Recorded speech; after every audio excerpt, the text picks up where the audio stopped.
André, quando é que tem aplicabilidade essa cláusula geral aí do artigo 927, parágrafo único? Toda vez que uma pessoa desenvolver uma determinada atividade que exponha outras a risco. A matéria, eu tenho que dizer para os senhores, ela ainda é nova dentro do nosso país. Foi uma introdução, foi trazida do direito italiano, do direito francês, já se trabalha com a questão da atividade de risco. Só que aqui no nosso país ainda é pouco desenvolvida. Tanto que alguns autores chegam até a sugerir que sejam aplicados os mesmos critérios utilizados na Itália e na França para determinar se uma atividade é de risco ou não. Por exemplo, na interpretação do Código Civil Italiano, os autores propõem, para determinar se uma atividade é de risco ou não, a utilização de dois critérios, critério quantitativo e critério qualitativo. Verifique-se então, olha só que interessante para saber se a atividade é de risco ou não. Verifique-se, critério quantitativo. Espera aí, ó, essa atividade, ela causa muitos danos por ano. Quantos danos são causados por ano em razão da exploração dessa atividade? Critério quantitativo. Olha, tem tantos acidentes com essa atividade. Segundo critério, critério qualitativo.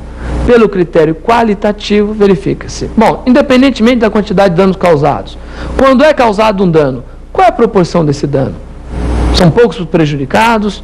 O potencial danoso é muito grande, muito elevado? Quando não tem um evento, um acidente, quais são os danos causados? Olha só que interessante. O ideal seria que nós tivéssemos a soma dos dois elementos para considerar uma atividade de risco. Mas, muitas vezes, um elemento só é suficiente se ele for considerado, né, de uma forma especial. Vou dar um exemplo para vocês.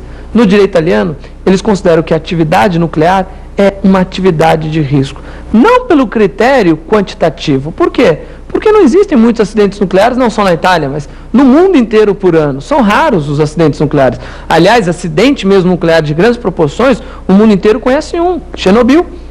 Então vejam, mesmo que não tenham muitos acidentes, quando há um acidente nuclear, as proporções são imensas, são desastrosas. Então lá na Itália os autores apontam que é a responsabilidade objetiva. Em nosso país, podemos aplicar também a hipótese, embora exista uma lei específica, né, uma lei federal específica, determinando que a responsabilidade por dano ambiental é objetiva. A gente poderia considerar também como atividade de risco, ok?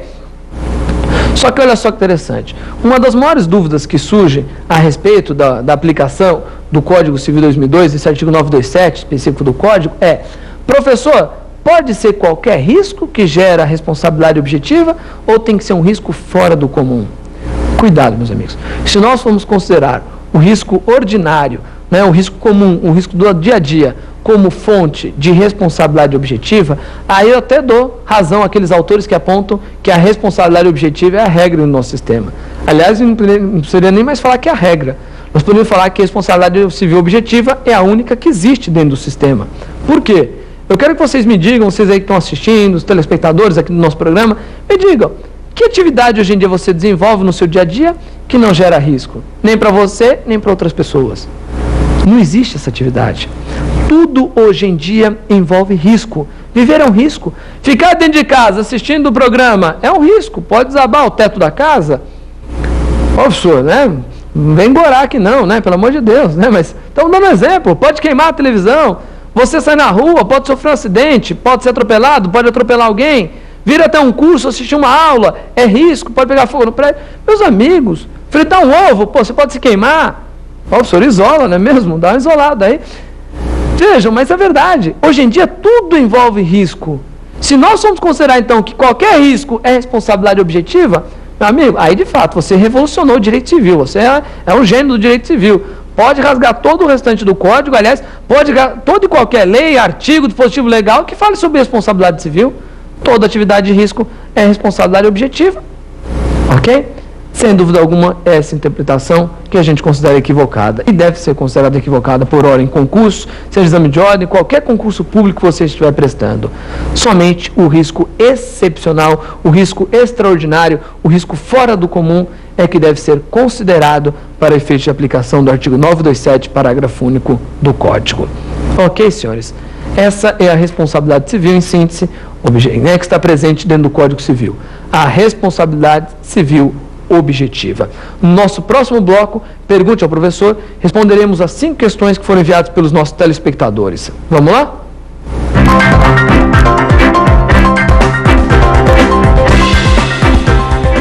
Neste nosso segundo bloco, iremos responder as 5 questões que foram enviadas pelos nossos telespectadores. Lembrando sempre ao senhor, a senhora que está assistindo nosso programa aqui, que gosta de assistir os programas Prova Final aqui na rede, em parceria da rede LFG com a TV Justiça, que você pode mandar o seu e-mail para provafinal@lfg.com.br. Mande sua sugestão de pauta, assuntos sobre os quais você tem curiosidade, gostaria de serem tratados aqui durante a aula. Pode ser direito civil, direito administrativo, de qualquer matéria aqui sobre a qual são feitos os nossos programas. Mande o seu e-mail, provafinal@lfg.com.br. E você pode mandar também as suas dúvidas. Quem sabe elas não são respondidas aqui num próximo programa. Vamos às questões que foram enviadas hoje para os nossos telespectadores? Vamos à primeira questão? Professor, o que vem a ser a teoria do risco? Opa, olha que interessante essa pergunta, hein? O que é essa tal dessa teoria do risco? Olha só que interessante.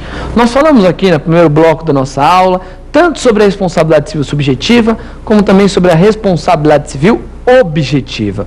O que nós não falamos, e nós podemos complementar aqui agora, é que, na verdade, tanto a responsabilidade civil subjetiva quanto a objetiva, elas são fundamentadas, elas são calcadas em teorias. Só que a responsabilidade civil subjetiva, ela é calcada na teoria da culpa. Por quê? Porque o que a gente vai analisar é a culpa de uma das partes, a que causou dano, para saber se ela vai ter ou não responsabilidade em reparar esse dano. E a responsabilidade objetiva?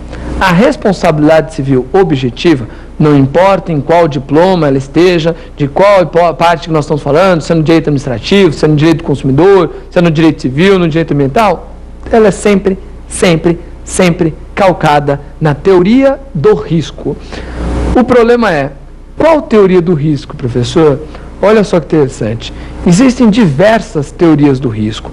Por exemplo, no direito do consumidor, acredite-se que teria sido adotado pelo Código de Defesa do Consumidor, aponta os autores, a teoria do risco-proveito. Por que teoria do risco-proveito?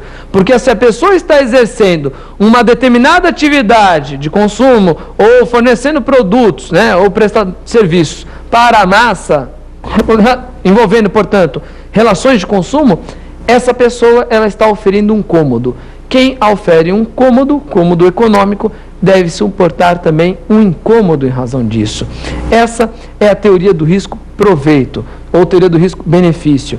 Em busca desse benefício, em razão desse benefício, a pessoa coloca outras pessoas a risco. Portanto, responde objetivamente pelos danos que forem causados. Já no direito ambiental, acredite-se que a lei da Política Nacional do Meio Ambiente, isso aqui não é pacífico, mas é o que boa parte da doutrina aponta, que a lei da Política Nacional do Meio Ambiente teria adotado a teoria do risco integral. Já ouviu falar a respeito dela? Você que está prestando concurso público, é bom que tenha uma noção. O que é a teoria do risco integral? É aquela teoria pela qual a pessoa que causa um dano, ela não tem excludente de responsabilidade civil a alegar. A teoria do risco integral, de acordo com o que apontam os autores, seria a teoria que não admite nem excludentes de culpa e nem, olha só que interessante, as excludentes de nexo de causalidade. Havendo dano, a pessoa, o responsável, tem o dever de reparar esse dano que foi causado.